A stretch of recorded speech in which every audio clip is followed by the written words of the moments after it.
এই যে জালসাতে যতগুলো মানুষ পরিশ্রম করেছে আর জালসাটাকে সাজিয়েছেন আর আপনারা সহযোগিতা করেছেন, তাহলে আমি আপনাকে একটা দৃষ্টান্ত স্বরূপ আর কয়েকটা কথা বলছি।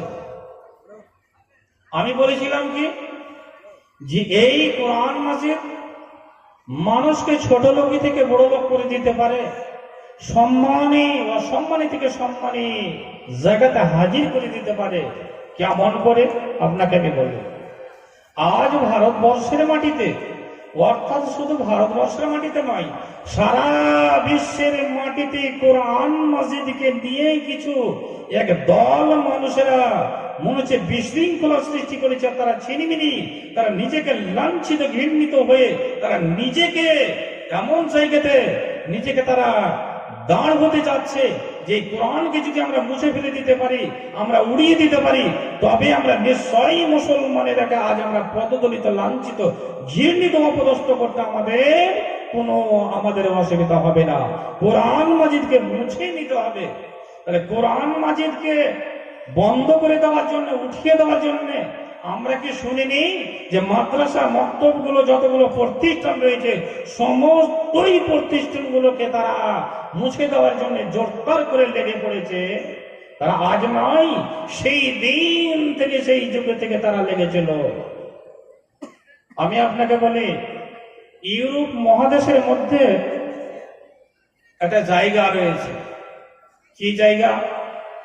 মেসর। এই মেসরটা একটা মুসলিম কান্ট্রি। এই মেসরের মাটিতে একটা মেয়ে ছিল, তার নাম হচ্ছে আলিশা। তার নাম আলিশা। আর এই আলিশা যেই প্রধানমন্ত্রীর, যে রাষ্ট্রপতির, যে রাজার নেতৃত্বে ছিলেন, সেই রাজার নাম, সেই দেশের মালিকের নাম ছিল জগজীবন রাম। আর এই জগজীবন রাম এমন একটা রাতারাতি এলান করে দিল, যেমন 2016-17 তারিখে যেমন নোটবন্দি হয়েছিল, 1000 টাকার নোটগুলো এইগুলো সমস্ত চেঞ্জ হয়ে গেছিল। সেই দিন জগজীবন রাম বলেছিল, আগামী কাল সকাল থেকে কোনো মাদ্রাসা, মক্তব, কলেজ, প্রতিষ্ঠান, কোন জায়গাতে কোরআন হাদিস যেন না পাঠ করা হয়, কেউ যেন কোরআন হাদিসের তালিম না দেয় এবং কেউ যেন তালিম না নেয়।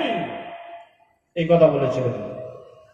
একটা মেয়ে ছেলে, তিনি কত বড় তার জ্ঞান গরিমা ছিল, কতটুকু সেই মা বুদ্ধিজীবী ছিলেন, কতটুকু সেই আল্লাহওয়ালী ছিলেন।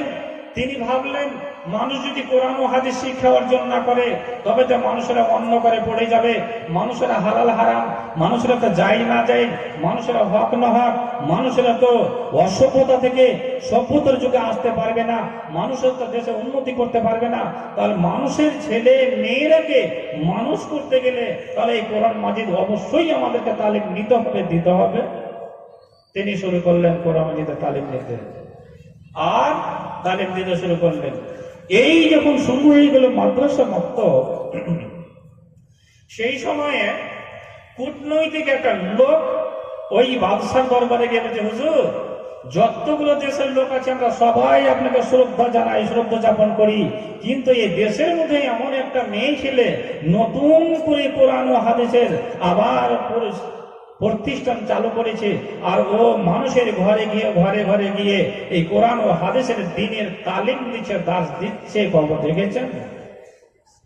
তাকে ডাকা হলো, ডেকে তাকে জিজ্ঞাসাবাদ করা হলো, আলিশা, তুমি একজন মেয়ে মানুষ, আমি এই দেশের মালিক, আমি রাজা বাদশাহ, আমি বলেছি কোনো জায়গাতে কোনো মাদ্রাসা মক্তব প্রতিষ্ঠান চলবে না, আর তুমি এই কোরআন ও হাদিসকে তুমি গোপন ভাবে তুমি পরিচালনা করছো, এই সাহস তুমি কোথায় পেয়েছো? কে তোমাকে বলেছে? তুমি বন্ধ করে দাও। তো বন্ধ যদি করে দিতে হয়, দেশে কতগুলো জিনিস আমরা বলি যে এতগুলো মুসলিম কান্ট্রির উপরে, দেশের উপরে ওই আমেরিকা সরকার, ব্রিটেন সরকার, ইহুদি খ্রিস্টানেরা এত অন্যায় অত্যাচার নির্যাতন চালিয়ে যাচ্ছে, হাজার হাজার শিশুকে, হাজার হাজার মায়ের পেটে যে সুসন্তান রয়েছে তাদেরকে মাটিতে ধূলিসাৎ করে দিচ্ছে। তরুণ নওজোয়ান যুবক ছেলে আছে, ভাই আছে, স্বামী আছে, বাবা আছে, আর তার সম্মুখীন তাদেরকে ধর্ষণ করা হচ্ছে। হাজার হাজার সকাল আর রাত ইনি টাইম তাদেরকে বম মেরে মেরে মেরে মেরে মাটিতে মিশিয়ে দেওয়া হচ্ছে। মুসলিম কান্ট্রি গুলোকে ঘুমাচ্ছে, বলে না এমন কথা? আমরা কি বলি না? তাহলে আমরা যাদের মধ্যে ঈমান আছে এই কথাগুলো আমরা আলোচনা করি, আর যাদের মধ্যে নেই তারা বলে ছাড়ো, যেখানে আছে সেখানে হতে দাও, নিজের জায়গাতে দেখো, নিজের পেট পিন্দন দেখো। ভাইজান,